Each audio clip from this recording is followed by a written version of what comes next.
Will you pray with me?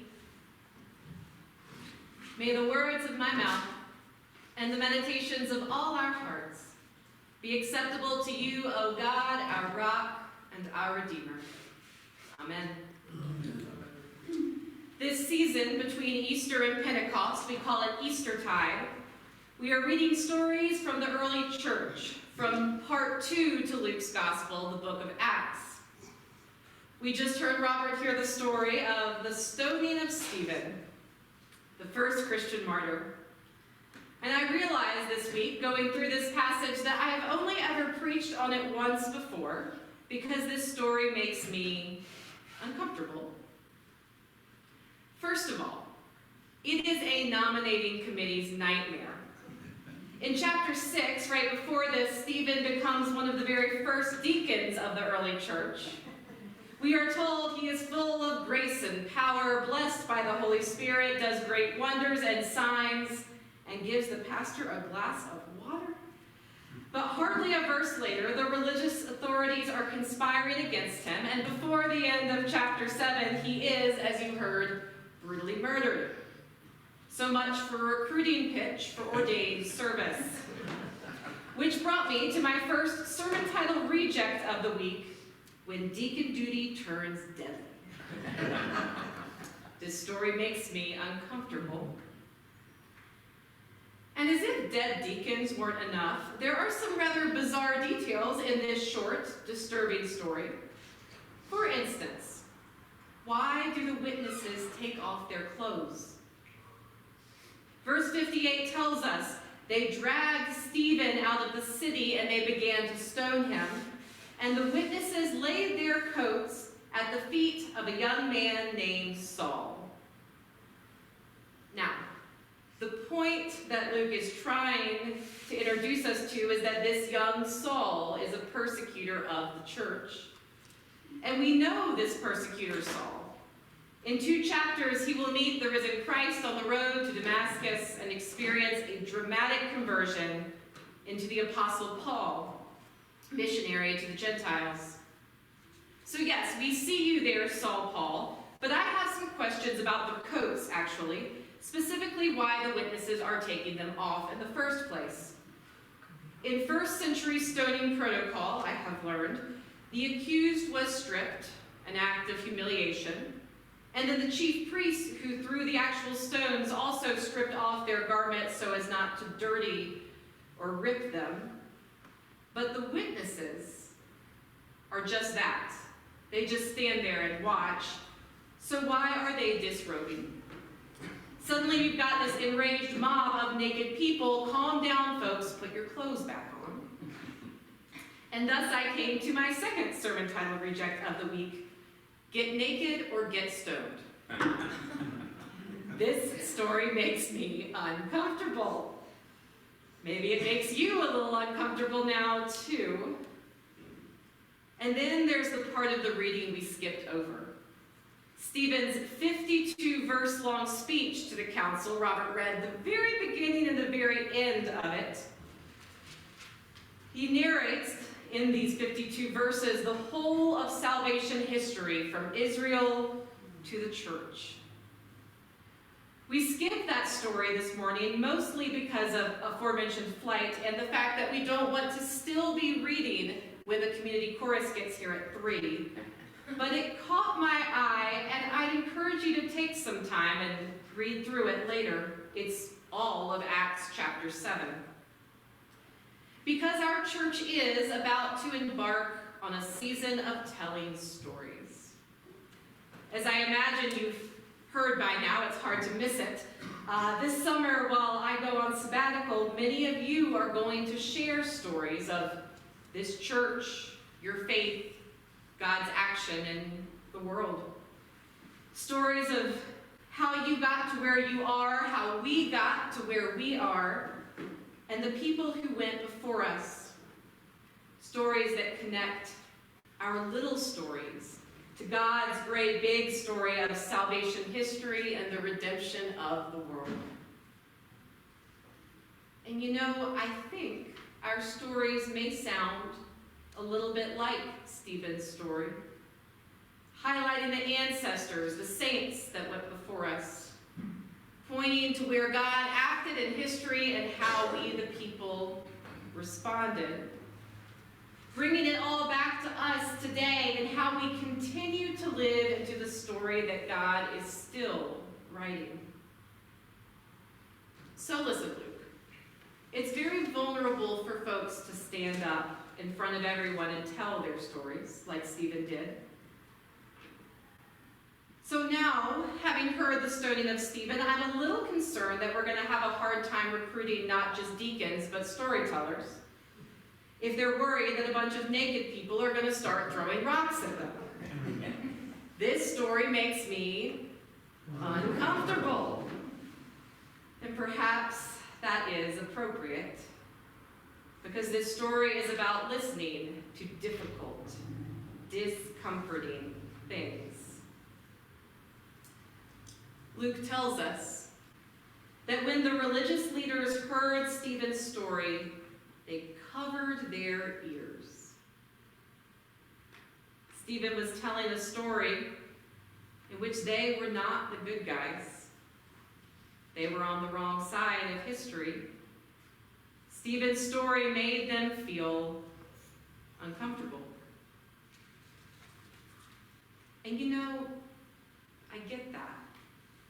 I've heard a few stories too that make me feel uncomfortable, stories in which I am complicit, stories that make me want to cover my ears. Let's say someone comes to me and tells me that something I did was wrong or something I said hurt their feelings. I would like to tell you that my response is always something along the lines of, wow, I'm sorry, I was wrong. I'll do it different. Sometimes. But quite often, my defenses go up and I jump to, but that's not what I meant. Or it wasn't my fault, or I didn't know. I don't like to hear those kinds of stories. Do you? Often I want to cover my ears. Now that's a simple example, but often life is a bit more complex. Because of our sabbatical storytelling project, I've been reading a lot recently about the early Presbyterian missionaries to the New Mexico territory. And y'all, the Presbyterian Church has done some amazing things in New Mexico, northern New Mexico in particular. Just wait until you hear these stories folks are going to tell about education, healthcare. We do well to be proud of these, our ancestors in the faith, the ones who started this church and all the other churches in our presbytery. But there are also some difficult parts to read, things that make me uncomfortable. Particularly the, let's say it, racist and colonialist attitudes of many of those East Coast Anglos that came and began to interact with Native Americans and Hispanic New Mexicans. I see your nods. Let's take Alice Blake, a woman who has been described, and rightfully so, as one of the most successful missionaries in New Mexico history. Blake was a beloved teacher who taught at several different Presbyterian mission schools in the small towns surrounding Las Vegas, in Rosiada, La Cueva, El Aguila, and mostly in Trementina.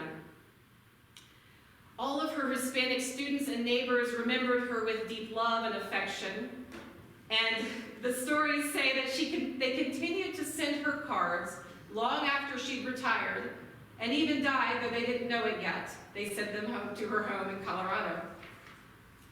The communities in which she lived and worked were undoubtedly better because of Alice Blake's service. Alice Blake was a truly remarkable, deeply Christian woman, and her memoirs tell us a little of her first impressions of the people, the Hispanic folks mostly, upon arriving in Rosiada in 1889. The townspeople, she writes, were so corrupt in their moral nature that they would scorch the soul of an angel.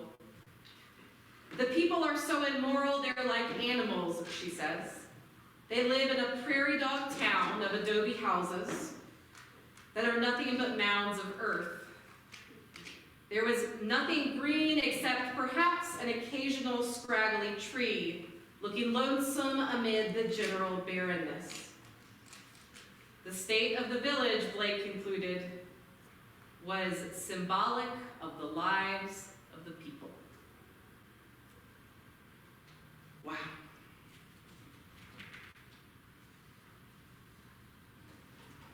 Alice Blake served as a missionary in San Miguel County for 42 years.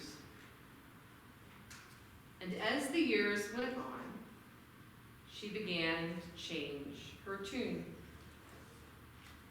She stopped writing these diatribes about the backwardness and depravity of the people among whom she lived, and more about the kindness, the friends, the neighbors, and then about the hardships her neighbors faced, often at the hands of people like her. She got to the point during those years where she even spoke out against the U.S. government's seizure of the Antonio Ortiz land grant common lands, which she described as a deadly blow to her community in El Aguila. She went through a great transformation to become the woman that we remember. Certainly some of those early attitudes lingered on, but for the large part she grew and changed. People do. We who believe the gospel must believe that. But in order to understand and appreciate who she was, who we are, how we have come together as this mixture of people that we are, we need to hear her whole story, our whole story, even the parts that make us uncomfortable. It's brave. It's hard. We're gonna mess it up, and yet we're going to do this. Let's tell these stories. Stories of Alice Blake and Alice Hyson, of Padre Martinez and John and Martha Roberts. The stories of Betty and Raymond and Celestino and Helen and John and Porfirio and Wayne and you and me. Imperfect saints, beautiful people, the ones who built our faith. We have a beautiful and fearful privilege, friends, of telling these stories, God's stories, even the parts that make us uncomfortable. Thanks be to God. Amen. Amen.